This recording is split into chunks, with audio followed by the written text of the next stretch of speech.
പ്രേമിക്കുന്ന സമയത്ത് ഒരാണും പെണ്ണും ഏറ്റവും കൂടുതൽ അവരെ മനസ്സിൽ തോന്നുന്ന ഒരു കാര്യം എന്താ പറയുക, ഞങ്ങൾ പരസ്പരം ചതിക്കില്ല, ഞങ്ങൾ ഇനി നോ പറഞ്ഞാലും പരസ്പരം ഒരു ബുദ്ധിമുട്ടും ഇല്ലാത്ത രീതിയിൽ ഞങ്ങൾ പിരിയും, ഇല്ലെങ്കിൽ ഞങ്ങളെ പിരിക്കാനേ പറ്റില്ല, തകർക്കാനേ പറ്റില്ല, ഞങ്ങളെ ബന്ധം അത്രയും സ്ട്രോങ് ആണ്, അങ്ങനെയൊക്കെ വിചാരിച്ചിട്ടാവും പ്രേമം മുട്ടിട്ട് വളർന്ന് പ്രേമിച്ച് മുന്നോട്ട് പോവുക. അപ്പൊ ആ ഒരു സ്റ്റേജിൽ പലതരത്തിലുള്ള വാഗ്ദാനങ്ങൾ അങ്ങോട്ടും ഇങ്ങോട്ടും കൊടുക്കും, പലതരത്തിലുള്ള എന്താ പറയാ സാധനങ്ങൾ കൈമാറും, ഗിഫ്റ്റ് സാധനങ്ങൾ, പിന്നെ ഒരാളെ സാറ്റിസ്ഫൈ ചെയ്യാൻ വേണ്ടിയിട്ട് എന്തൊക്കെ ചെയ്യാൻ പറ്റുമോ അതൊക്കെ ചെയ്യും. ലാസ്റ്റ് ഏതെങ്കിലും ഒരു സാഹചര്യത്തിൽ ഒരു നോ, ഒരാൾ നോ പറയാണ്, ഈ റിലേഷന് താല്പര്യമില്ല, നോ, അത് ചിലപ്പോൾ അപ്പുറത്തുള്ള ആൾക്കുള്ള ആക്സെപ്റ്റ് ചെയ്യാൻ പറ്റില്ല, ആക്സെപ്റ്റ് ചെയ്യാൻ ഭയങ്കര പാടായിരിക്കും. അല്ലെങ്കിൽ ചിലർക്ക് അയ്യോ ഇത് ബന്ധം ശരിയല്ലല്ലോ പോകുന്നത്, പക്ഷെ നോ പറയാനും പറ്റും. ചിലർക്ക് നോ പറയാൻ പറ്റില്ല, ചിലർക്ക് നോ ആക്സെപ്റ്റ് ആവില്ല. നോ എന്ന് പറഞ്ഞ സാധനം ചിലപ്പോൾ ആക്സെപ്റ്റ് ആവാതെ, നോ പറയാൻ പറ്റാതെയുള്ള സിറ്റുവേഷനിൽ പലതും ചെയ്യും. ജീവൻ അവസാനിപ്പിക്കും, അല്ലെങ്കിൽ ഏതെങ്കിലും ഒരു സ്റ്റേജിൽ നോ ആക്സെപ്റ്റ് ആവാതെ ഒരാൾ മറ്റൊരാളെ അങ്ങോട്ട് ഉപദ്രവിക്കും, സൈബർ അറ്റാക്ക് നടത്തും, പല വിഷയങ്ങളുണ്ടാവും. ഓക്കെ, ഞാൻ ഇതിനു മുമ്പ് കുറെ വീഡിയോസ് ചെയ്തിട്ടുണ്ട്. നോ ഈസ് എ നോ, അത് ആക്സെപ്റ്റ് ചെയ്യണം, അത് പറയാൻ പഠിക്കണം, പ്രത്യേകിച്ച് റിലേഷൻഷിപ്പിലുള്ള ഒരു ആൺകുട്ടിയും പെൺകുട്ടിയും. അപ്പോ ഇതിപ്പോ ഇത്രയും ബിൽഡപ്പ് കൊടുത്ത് പറഞ്ഞാൽ എന്താന്ന് വെച്ച് കഴിഞ്ഞാൽ, ഇന്നൊരു ന്യൂസ് ഉണ്ട്, പ്രണയവഞ്ചന, പണവും ഉപഹാരങ്ങളും കൈപ്പറ്റി യുവാവിനെ ചതിച്ചു, യുവാവിന്റെ ആത്മഹത്യയിൽ യുവതിക്കെതിരെ പരാതി. ഓക്കെ, ജനൻ ടിവിയിലാണ് ഈ പോസ്റ്റ് വന്നിട്ടുള്ളത്. കൂടുതലായിട്ടൊരു എന്താ പറയാ സംഘപരിവാർ പേജുകളിലും ഹാൻഡുകളിലും ഒക്കെ ഞാൻ ഒരുപാട് ഈ ഒരു പെർട്ടിക്കുലർ ന്യൂസിന്റെ അപ്ഡേറ്റ്സ് കണ്ടു. സോ മേ ബി ഈ പയ്യന് ആ ഒരു രാഷ്ട്രീയമായിരിക്കാം, സോ വാട്ട് എവർ, അത് ആ സൈഡിലിരിക്കട്ടെ. പക്ഷെ ഇവിടെ കൃത്യമായിട്ട് ഞാൻ കണ്ടു മനസ്സിലാക്കിയ ഒരു കാര്യം എന്താണെന്ന് വെച്ച് കഴിഞ്ഞാൽ, ഈ പയ്യൻ എഴുതി വെച്ച 3 ലെറ്റർ ഉണ്ട് മരണത്തിന് മുമ്പ്. അതിലൊരു ലെറ്റർ 5 വർഷമായിട്ട് ഈ പയ്യൻ ഏതൊരു ലേഡിയോ ആയിട്ടാണോ റിലേഷനിൽ ഉണ്ടായിരുന്നത് ആ ലേഡിക്ക് ഒരു ലെറ്റർ, 2 വീട്ടുകാർക്കും ഫ്രണ്ട്സിനും. ആൻഡ് പൊതുവെ ഞാൻ അന്വേഷിച്ച വഴിക്ക് മനസ്സിലായത് ഈ പയ്യനൊരു നോർമൽ അയ്യോ പാവൻ പയ്യനാണ്, എല്ലാവരെയും ഹെൽപ്പ് ചെയ്യുന്ന ഒരു വളരെ നോർമൽ ആയിട്ടുള്ള ഒരു പയ്യൻ. റിലേഷനിലുള്ള ടൈമിൽ എല്ലാം റിലേഷൻഷിപ്പിനും എന്താ പറയുക, എല്ലാം എൻ്റെ റിലേഷൻഷിപ്പിന് പോട്ടെ എന്നുള്ള രീതിയിൽ ലൈഫിൽ എന്തൊക്കെ ചെയ്യാൻ പറ്റുമോ ആ സാക്രിഫൈസ് ഒക്കെ ഒരു റിലേഷനിൽ ചെയ്തു കൊടുത്ത് അങ്ങനെ മുന്നോട്ട് പോകുന്ന ഒരാൾ. പെട്ടെന്നുണ്ടായ ഈ ബ്രേക്കപ്പ് ഹാൻഡിൽ ചെയ്യാൻ പറ്റിയില്ല. അപ്പൊ കാരണം എന്താ, ആ ബ്രേക്കപ്പ് ആയത് തന്നെയാണ് അവിടെ റീസൺ. ആ ബ്രേക്കപ്പിന് റീസൺ ആരാന്നുള്ളതാണ് ഇനി നമ്മൾ കണ്ടുപിടിക്കേണ്ടത്. ആ ലേഡിയാണോ, ആ ലേഡി ആണെങ്കിൽ എന്തുകൊണ്ട്, അങ്ങനെയൊക്കെ നമ്മൾ കണ്ടുപിടിക്കേണ്ടിയിരിക്കും.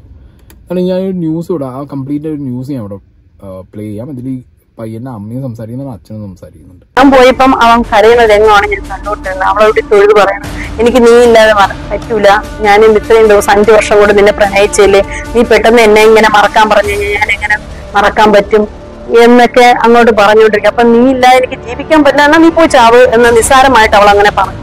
പക്ഷെ അത് അവന് ഭയങ്കരമായിട്ട് ഫീൽ ചെയ്തു. എന്നിട്ട് ഞാൻ എന്റെ മോളോട് എങ്ങനെ സംസാരിക്കും അതുപോലെ ഞാൻ അവളോട് പറഞ്ഞു. മറ്റേ ഈ 5 വർഷം കൊണ്ട് താല്പര്യം ഉണ്ടായിരുന്നു, പെട്ടെന്ന് നിനക്ക് ഇപ്പം താല്പര്യം ഇല്ലെങ്കിൽ ശരി ആയിക്കോട്ടെ, ഒരു കാര്യം ചെയ്യും, നീ എന്റെ മോനോട് ഒരു 5 നിമിഷം സ്നേഹത്തോടെ 5 മിനിറ്റ് സംസാരിക്കുക, എന്നിട്ട് ഞാൻ കുറച്ച് അതിനെ മാറ്റിയെടുത്ത് വിടാമെന്ന് പറഞ്ഞു.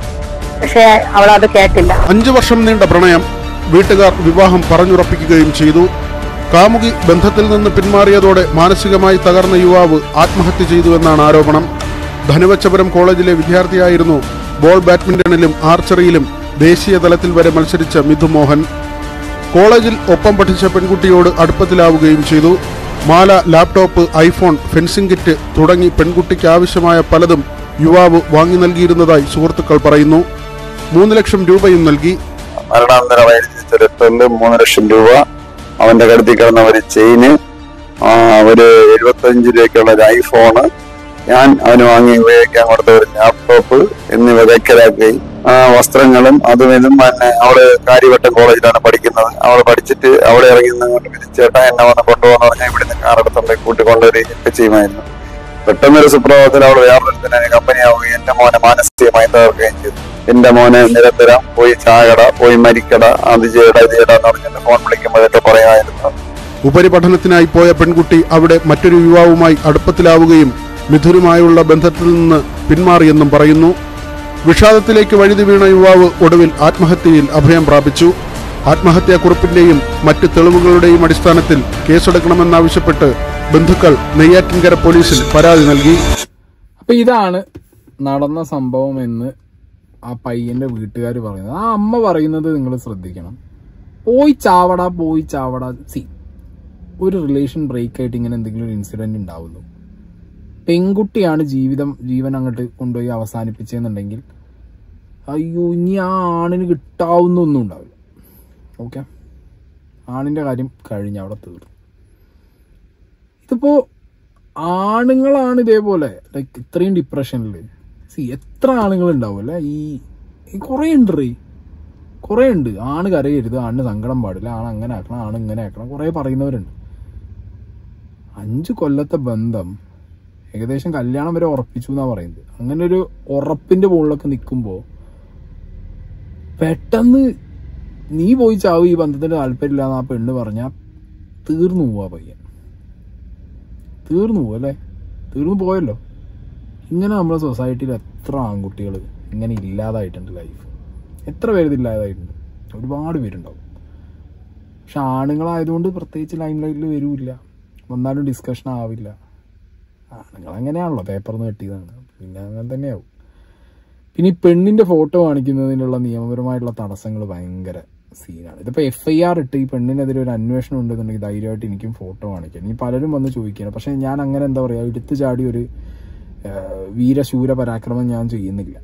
ഓക്കെ, നിയമ തടസ്സങ്ങൾ ഇല്ലാത്ത സമയത്ത് തന്നെയാണ് ഞാൻ ക്ലിയർ ആയിട്ട് ഫോട്ടോ വീഡിയോ ഒക്കെ കാണിക്കാറ്. ഇതിലിപ്പോൾ എന്താണെങ്കിലും ഈ പയ്യൻ മരിച്ചു, ഈ വീട്ടുകാരൻ ഈ പെൺകുട്ടിക്കെതിരെ ലേഡിക്കെതിരെ ഒരു കേസ് കൊടുത്ത് FIR ഒക്കെ ഇട്ട് കഴിഞ്ഞാൽ നമുക്ക് ക്ലിയർ ആയിട്ട് ഫോട്ടോ കാണിക്കാം. അല്ലാത്ത പക്ഷം ഫോട്ടോ കാണിച്ചിട്ട് കാര്യമൊന്നുമില്ല. പിന്നെ അതിൽ പിടിച്ച് കയറും, അവളെ ഫോട്ടോ പ്രചരിപ്പിച്ചു, അങ്ങനെ ചെയ്തു എന്ന് പറഞ്ഞിട്ട്. അങ്ങനെ ഒരു ലൂപ്പോൾ നമ്മളായിട്ട് ഇട്ട് കൊടുക്കണ്ടല്ലോ സോഷ്യൽ മീഡിയയിൽ.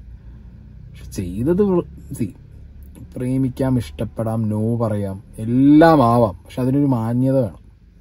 ആ അമ്മ പറഞ്ഞൊരു കേസുണ്ട്, എൻ്റെ മകനെ നീ ഒന്ന് സംസാരിക്കുക കുറച്ച് ദിവസം, ഞാൻ അവനെ മാറ്റിയെടുക്കാം. അതിനുള്ള ഗ്യാപ്പ് പോലും ആ പെൺകുട്ടി കൊടുത്തില്ല എന്നുണ്ടെങ്കിൽ വളരെ കഷ്ടമാണ്. ഓക്കെ, ഞാൻ ചിലപ്പോൾ ഇനി പെൺകുട്ടിയുടെ സൈഡ് പറയാനുണ്ടാവും. പക്ഷെ സ്റ്റിൽ ഈ പയ്യൻ എഴുതി വെച്ച ലെറ്റർ വായിച്ചപ്പോൾ ഏകദേശം നമുക്ക് ആ ഒരു പെയിന് മനസ്സിലാവുമോ പയ്യൻ്റെ? ഓക്കെ, ഓബിയസ്ലി ആ പെൺകുട്ടിയുടെ സൈഡ് ഉണ്ടാവും, ഇല്ലാന്ന് ഞാൻ പറയുന്നില്ല. ബട്ട് സ്റ്റിൽ ഒരാൾ പോയി ലൈഫ് വേണ്ട, എനിക്കിനി വേണ്ട, ഞാൻ കഴിഞ്ഞു, ഞാൻ തീർന്നു എന്നൊക്കെ തോന്നുന്നുണ്ടെങ്കിൽ, അത് തോന്നിപ്പിച്ചിട്ടുണ്ടെങ്കിൽ ക്രൂഷ്യലായിട്ടുള്ള എന്തെങ്കിലും ഒരു ഭയങ്കര ഒരു വിഷയം തന്നെ ഇവരുടെ ഇടയിൽ നടന്നു കാണും. പക്ഷെ ഈ അമ്മ പറഞ്ഞ പോലെ ഒരു സമയം പോലും കൊടുക്കാതെ, അതൊക്കെ വളരെ കഷ്ടമുള്ള പരിപാടിയാണ്. ഓക്കെ, ആൻഡ് അച്ഛൻ പറയുന്നു ലാപ്ടോപ്പ്, മൊബൈൽ ഫോണ്, എന്തിനാണ് എടുത്തു കൊടുക്കണം? എനിക്ക് മനസ്സിലാവുന്നില്ല. ഓക്കെ, ഇവരെ കല്യാണം വരെ പരസ്പരം ഫാമിലി നിശ്ചയിച്ചു എന്നുള്ളപ്പോൾ ഒരു ഗ്യാരണ്ടി കിട്ടിയപ്പോൾ എടുത്ത് കൊടുത്തതായിരിക്കാം. ബട്ട് സ്റ്റിൽ ഞാൻ പറയുന്നത്, നിയമപരമായിട്ട് കല്യാണം കഴിഞ്ഞാൽ വേണമെങ്കിൽ കൊടുത്ത സാധനങ്ങളൊക്കെ തിരിച്ചു കിട്ടാൻ വേണ്ടി കോടതിയിലെങ്കിലും പോവാം. ഇത് അതിനും പറ്റാത്തൊരവസ്ഥയല്ലേ? എന്തിനിടെ എടുത്തു കൊടുക്കാൻ നിൽക്കുന്നത്?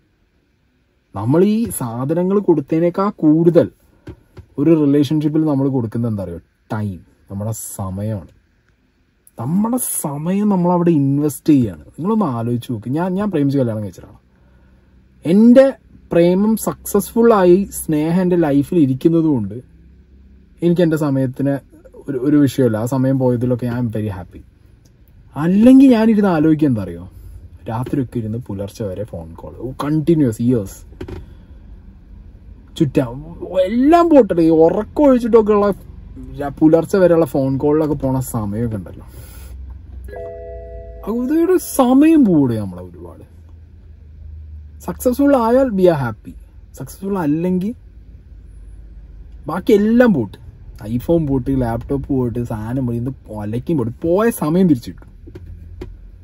അതുകൊണ്ട് ദയവ് ചെയ്ത് 2 പേര് പ്രേമിക്കുമ്പോൾ പരസ്പരം ആണോ പെണ്ണോ എന്തോ ആയിക്കോട്ടെ, ആരാണെങ്കിലും പരസ്പരം ഇഷ്ടപ്പെട്ട് ഒപ്പം ജീവിക്കാൻ തീരുമാനിച്ചു എന്ന് വിചാരിച്ചാൽ, നിങ്ങൾ പരസ്പരം ഇഷ്ടപ്പെടുമ്പോൾ നിങ്ങൾ ഇൻവെസ്റ്റ് ചെയ്യുന്ന ടൈമിന് നിങ്ങൾ വാല്യൂ കൊടുക്കുന്നുണ്ടെങ്കിൽ, ഓക്കെ, നിങ്ങൾക്ക് ഇതൊരു ലോങ് റണ്ണ് പോവില്ല തോന്നുകയാണെങ്കിൽ അപ്പം തന്നെ നോ പറഞ്ഞു പോകണം. ഇനി അല്ല നിങ്ങൾക്ക് വർക്കൗട്ട് തെറ്റ് ചെയ്യാൻ പറ്റാത്തൊരു സിറ്റുവേഷൻ ഇല്ല, കുറേയൊക്കെ അങ്ങനെ അഡ്ജസ്റ്റ് ചെയ്ത് പോകാന്നാണെന്നുണ്ടെങ്കിൽ അത് അഡ്ജസ്റ്റ് ചെയ്യാനുള്ള വഴികൾ നോക്കണം, പരസ്പരം സംസാരിക്കണം. ഇതിപ്പോ എനിക്ക് തോന്നുന്നത് ഒരു ഇങ്ങനെ വെട്ടി മുറിച്ച് കോലൊക്കെ പൊട്ടിച്ചിരുന്ന മാതിരി ഇട്ടിട്ട് പോയത് തോന്നുന്നുണ്ട്. അതുകൊണ്ടാവും ആ പയ്യനെ അത്രത്തോളം. കാരണം ആ പയ്യനെ കുറിച്ച് ഒരുപാട് പേര് എനിക്ക് മെസ്സേജ് അയച്ചപ്പോൾ പറഞ്ഞത് വളരെ നല്ല പയ്യനാ ചേട്ടാ, അവനിങ്ങനൊരു അവസ്ഥ എന്ന് പറയുന്നത് അത്രയും അവനെ ഒരു മാനസികമായിട്ടുള്ളൊരു ഉപദ്രവം കൊടുത്തു കാണുന്നതാണ് പറയുന്നത്. പിന്നെന്താ പറയുക, ചില ആളുകൾ പ്രത്യേകിച്ച് ആൺകുട്ടികൾ പ്രേമത്തിന്റെ സ്റ്റേജ് വരുമ്പോൾ, ഇപ്പൊ ഞാനൊക്കെ അങ്ങനെ തന്നെ ആയിരുന്നു. പണ്ടൊക്കെ എന്റെ ഫ്രണ്ട്സൊക്കെ എന്നെ ചീത്ത പറയും, എടാ നീ എന്താ ക്രിക്കറ്റ് കളിക്കാൻ വരാത്തെ, നീ എന്താ പുറത്തു പോകാൻ വരാത്തെ. കട്ടാവും കംപ്ലീറ്റ്ലി നമ്മള്. അങ്ങനെ കട്ടായി പോയടന്ന് ലൈഫ് എന്താ പറയാ, ഫ്രണ്ട് സർക്കിളും ഫാമിലിയും ഫാമിലി ഇപ്പോഴും തിരിച്ചു പിടിച്ചിട്ടില്ല, ഫ്രണ്ട് സർക്കിളൊക്കെ തിരിച്ചു പിടിച്ചൊരു മനുഷ്യനായ ഞാൻ. സോ എനിക്ക് കൃത്യമായിട്ട് അറിയാം ഒരു ആൺകുട്ടി പ്രേമിച്ച് കഴിയുമ്പോൾ ആ ആൺകുട്ടിക്ക് എല്ലാവരും പെണ്ണിന് വരുന്ന നഷ്ടത്തിനെ കുറിച്ച് സംസാരിക്കും. ഈ ആണ് ബ്ലഡി ഞങ്ങൾക്ക് ഒരുപാട് നഷ്ടം വരുന്നുണ്ട്. സമയം തന്നെ നമ്മുടെ ഏറ്റവും വലിയ നഷ്ടം. അപ്പൊ നിങ്ങൾ ചോദിക്കും എന്തിനാണ് പ്രേമിക്കാൻ പോണെന്നുള്ളത്. ഇവിടെ ഇത് വികാരമാണ്, തോന്നും, പ്രേമിക്കാൻ തോന്നും, ഇഷ്ടപ്പെടാനൊക്കെ തോന്നും. അതൊക്കെ നാച്ചുറൽ ആയിട്ട് വരുന്നൊരു പ്രോസസ്സാണ്. സക്സസ്ഫുൾ ആയ അടിപൊളി, ഇല്ലെങ്കിൽ എന്താ അവസ്ഥ? ഇതൊക്കെ തന്നെ അവസ്ഥ അല്ല അല്ലേ? എന്ത് പറയാ, എന്താണെങ്കിലും ആണുങ്ങളെ ജീവൻ പോയാലോ നഷ്ടപ്പെട്ടാലോ ഒന്നും പറയാൻ പറ്റാത്ത ഒരു പ്രത്യേക തരം നിയമം ഈ രാജ്യത്തുള്ളത് കൊണ്ട് ആണ് പോയാൽ പോയത്, ചോദിക്കാൻ ഒരു മനുഷ്യനും വരില്ല. പട്ടിയെ പൂച്ച വന്നിട്ടല്ലോ മനുഷ്യൻ തന്നെ ചോദിക്കണ്ടേ. പെൺകുട്ടിയാണ്, പെണ്ണാണെന്നുണ്ടെങ്കിൽ ഞാനടക്കം ഈ പറയുന്ന ആളുകൾ കൊടിയും പിടിച്ചിറങ്ങും.